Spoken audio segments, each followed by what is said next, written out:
Hey, what's up, everybody? Welcome back. Don's Hot Rod Garage. Big Don with you. Sunday, July 16th, I do believe. Just been out in the garage, messing around, doing a couple little things here and there, so we'll do a small walk around.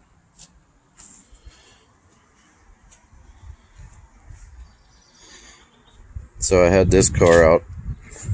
Well, I pushed it out today. And when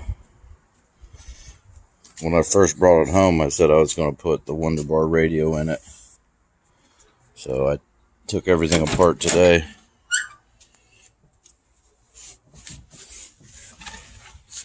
Took everything apart. Took the glove box door off and the glove box liner out. And put the Wonderbar radio in there. Let's see if we can get it to fire up. You got to give the tubes a second.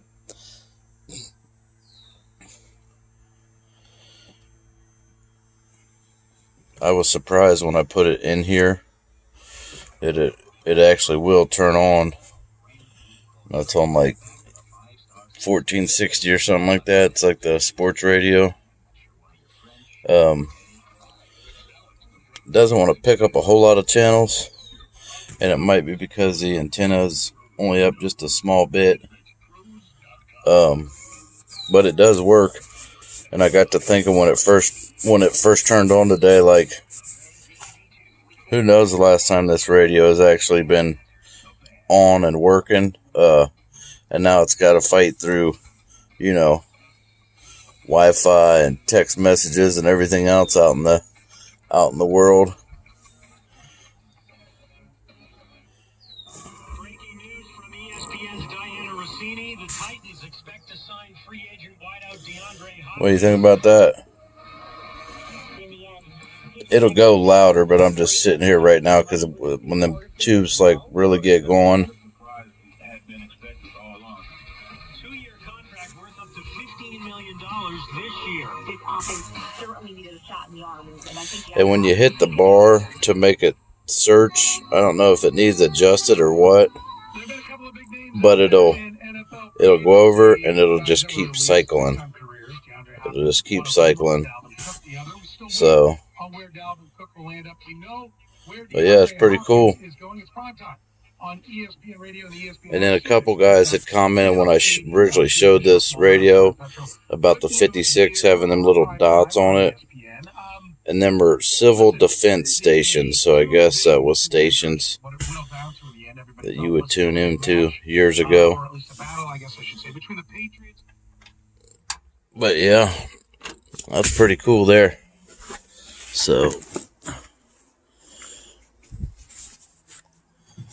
show you a couple other things.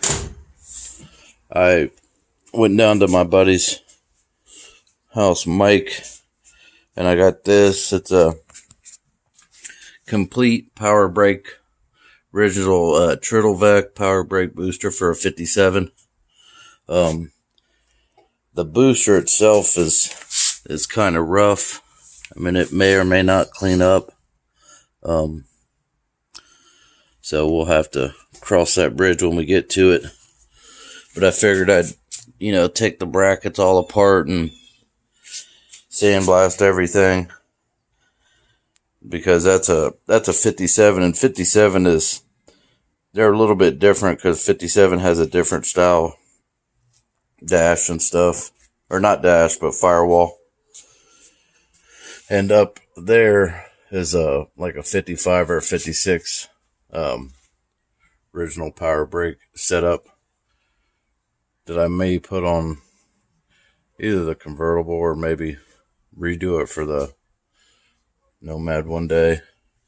And then there's the bracket for it, but it's slightly different on a 57. So, and then even all the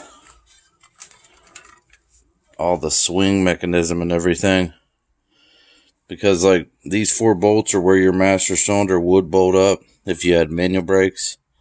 Look how far they offset the brake booster. It's offset all the way over to here. When on a manual brake car, it's over here. So I got that, and it's got the swing arm, it's got everything. And the brake pedal is wider on power brakes versus manual. So I was happy to get that. And I also got this power steering pump from him, which is a 57 power steering pump, but it's the tank on it is real nice. I think it's got one little dent right there, but the way that sits on the engine, you would never even see that. Maybe one right there. Of course, you can take these two bolts out, and this can will slide off. It's got like an O-ring up here, and you could get in there and pick them out if you really was crazy about it. But that's another nice original part that I like. The stock stuff. A lot of people put like a 605 box or a CCP, I believe, box on there. But I like the original stuff. It's what I kind of looked for when I was younger, to see like what kind of options the cars had years ago. You know, if I'd be with my dad or something, I always wanted to see if it had the power steering or the power brakes. That's why I always buy them. And in 55, the actual generator was more hard mounted to the bracket. And starting in 56, they put rubber bushings. See how it's kind of deteriorated, to kind of isolate vibrations, things like that. And I tried to power up this Wonderbar radio. It would make the this is your power supply. It's a real weird setup with all these relays and stuff, or not relays, but tubes, and I guess it's like maybe a capacitor or something like this. A vibrator. Imagine that. But that goes over back into that empty spot. So I'll have to snap that back in there, because I was trying to get that running. And why that one is missing is because I was trying to get this radio to power up. It'll turn on and it'll hum, but it won't make no sounds. But once again, I mean, it doesn't have the antennas, not really much at all. And here's the original style, or not the original style, but the original parking brake signal. I took this out of that black four-door at my work, but I'm missing, this goes down to your fuse box, but I'm missing the flasher and then another little small piece of wire that actually goes into there, and this goes at the bottom of your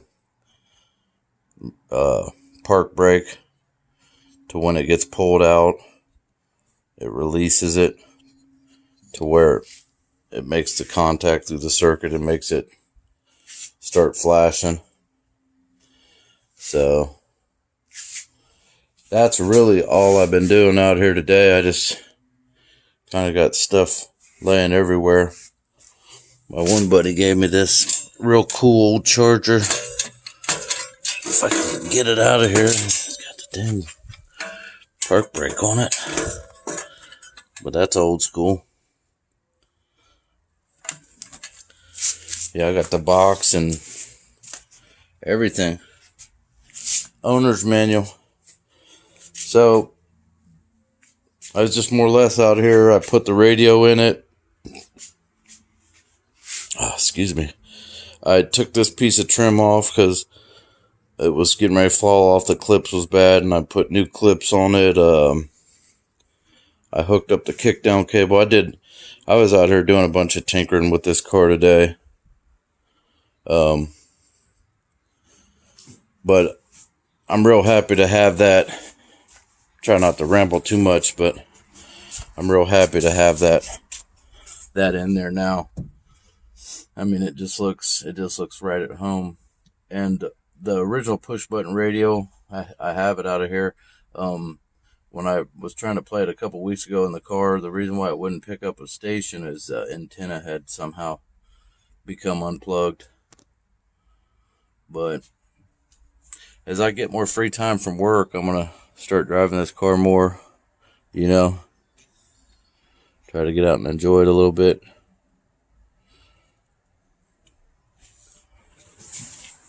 And as for everything else, I'm probably gonna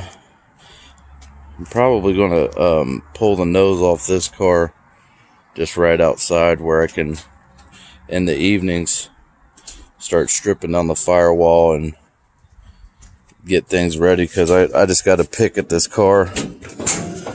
I've just been so busy at work, and I just got a million different things going on, but I want to pull this front end off and get my firewall, do any body work it needs, paint it black so I can sit my engine down in there and start, you know, start getting things going on this car, because they're not going to build themselves. And one thing that I did get, I wasn't able to pick up because I wasn't in my pickup truck, but when I went down to my buddy Mike's, I got a 55 Chevy hood that's got the louvers in it that I'm going to put on this car, strip it down and prime it and put it on this car just to see how it looks. Because kind of for me, I kind of enjoy the old school way of how I remember these cars, not necessarily the 2023 vision of what a Tri-5 is nowadays when you see them all fixed up, but what I remember seeing in, you know, the early 80s, basically the old school stuff. And I took the taillights out of the four-door at work. I wanted them blue dots. I just thought it was kind of a cool look on it. So I do plan to get back onto this car here probably within the next week or so. I'm going to tear the whole nose of it off and hopefully get something moving on it. Because, I mean, I think I've posted some pictures of this car just like as a thumbnail of what this car started. But when I got this car, when I first got it, you guys wouldn't even have believed it. It was just an empty shell. And it needed floor work. The the front floors was good, the original front floors, but the back was rusted out. And the guy I got this car from, he just didn't have a lot of mechanical skills at doing actual work to the cars. And believe it or not, he was taking this car all apart and he was going to part it out because it had bad floors. And what was left, he was going to cut up and turn into a barbecue grill at his house. And I told him, we're going to make sure all that doesn't happen right now because I'm taking the car. You know, I went up there to look at another car. He had a 56, because I had a 56 Nomad at that time I was looking for parts for. And I knew he had this. So I bought them both. So anyways, enough of me rambling. Thanks for stopping by Don's Hot Rod Garage. I'm just out here tinkering with stuff and trying to get parts off the shelves on the cars they belong to. So anyways, like, comment, subscribe. I'll catch you guys on the next video.